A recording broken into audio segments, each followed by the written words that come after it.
On Sunday, December 2nd, Venezuelan President Hugo Chavez was handed his first electoral defeat since coming to power 8 years ago. 9 million Venezuelans voted on sweeping constitutional reforms, which would have brought the country one step closer to what Chavez calls 21st century socialism. The referendum would have removed term limits for President Chavez and strengthened emergency powers and introduced many other constitutional reforms. The referendum was voted down by a tiny margin, about 2%. To help us understand why, The Real News spoke with Gregory Wilpert, editor of the website VenezuelaAnalysis.com and author of a new book, Changing Venezuela by Taking Power. Gregory, the polls were showing Chavez ahead right up until the very last day. Even early in the voting, exit polls were suggesting it was a victory for the pro-referendum forces.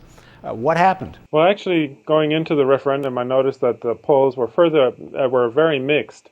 In the past, just before the vote, the polls tended to converge, and this time they were really far apart. And so that indicated to me that it was going to be a fairly unpredictable result and probably very close. But certainly when President Chavez decided to call this referendum, he was rather confident at the time of a victory. Was this a bit of Bolivarian hubris? Yes, I think so. They didn't realize, Chavez and his supporters didn't realize just how much confusion the referendum or the constitutional reform had caused in the population. Because we're talking about 69 articles that were going to be reformed, and it was not very clear what they all really meant, especially because the messages coming from the opposition camp and the Chavez camp were diametrically opposed, were saying completely different things, and there was no middle ground to really figure out who was saying the truth about the matter. Well, who was saying what? What was the most substantive idea that seemed to coalesce pro and con? Well, against the referendum, the most substantive idea that seems to have caught on was this idea that the reform would make expropriations easier and would practically eliminate private property. And so this is what the opposition was saying with advertisements. They had a TV ad where they were showing a shop owner, and somebody comes in and says, "Now your store is government property." And a lot of people got scared by that and confused by that. And that was a very strong message that really seemed to reach a long way in the population. Was there any truth to that? Did this constitutional reform give the state this kind of power? No. The method by which expropriations would be done is exactly the same as it was before. Only if it's in preponderant public interest would things be expropriated, and then only with indemnization. Just like it was before, there was no real change. What was different, and this is what confused people, was that new forms of property were being introduced in addition to private property, which was collective and social property, and it wasn't completely clear to people what that really meant. What was the fundamental reason for calling this referendum? Was the issue of eliminating term limits so Chavez could run in other new elections? Was that the real motivating factor? Because I don't understand why most of what was in this referendum couldn't have been passed in the form of laws by the National Assembly anyway. Yes, a large chunk of it could have been passed in the form of laws, but not everything. Certainly one of them was the term limit, the elimination of those limits on re-election. Other issues were more of a technical issue, such as, for example, and this does touch actually on the expropriation issue, that when there's a land reform right now, people cannot occupy, and people who are beneficiaries of the land reform cannot occupy that land as long as the reform is being tied up in court. And the reform, that is the constitutional reform, would have gotten rid of that and allowed people to cultivate land even if it was tied up in court. So that's just one example.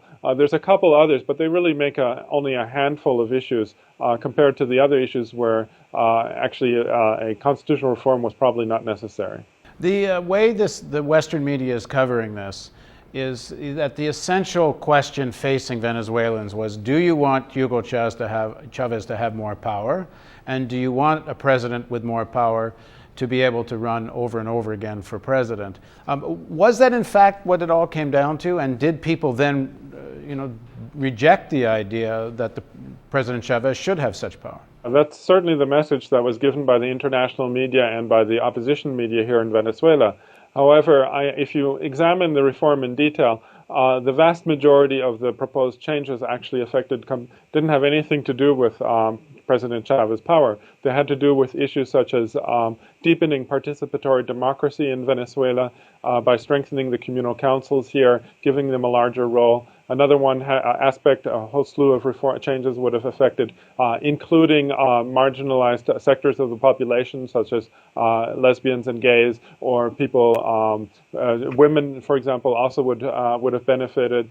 Also, the self-employed, the informal labor market would have benefited. There's many parts, and then another one, whole section would have affected the government's development policies, such as when the reform would have gotten rid of autonomy of the central bank, for example, and would have strengthened the state's role in some aspects of nationalizing and of directing the national economy. But there was two resolutions in this in the referendum. I think they're numbers 337, 338. That allow the president to declare a state of exception, which is pretty much like a state of emergency, I assume, which suspends the right to information specifically, which I guess gives the president the right to close down television stations and newspapers, or at least to restrict what they can say. And it also seemed to lift any limits on this power. As long as it's endorsed by the National Assembly, it seems like it can go on indefinitely. There's no built-in review process in terms of how long this state of exception might last.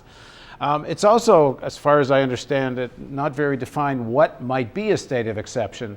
It's not just linked, for example, to a foreign invasion. It seems to be, it could just be declared by the President of the National Assembly.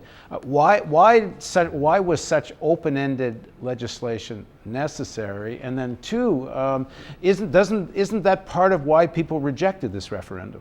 Yes, I think that was one of the more controversial elements that swayed people to vote against the referendum, at least people who studied it. And it was certainly one that the opposition was able to campaign very well on. Whether it was really necessary, I don't know.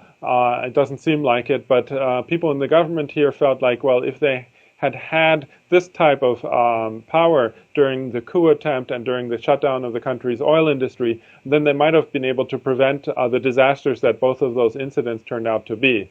That, in other words, the existing state of exception in the Constitution basically doesn't do anything, and therefore it needed to be strengthened in case something like that happened again. The fact that this went down to defeat shows a certain misjudging, at least, of Venezuelan public opinion.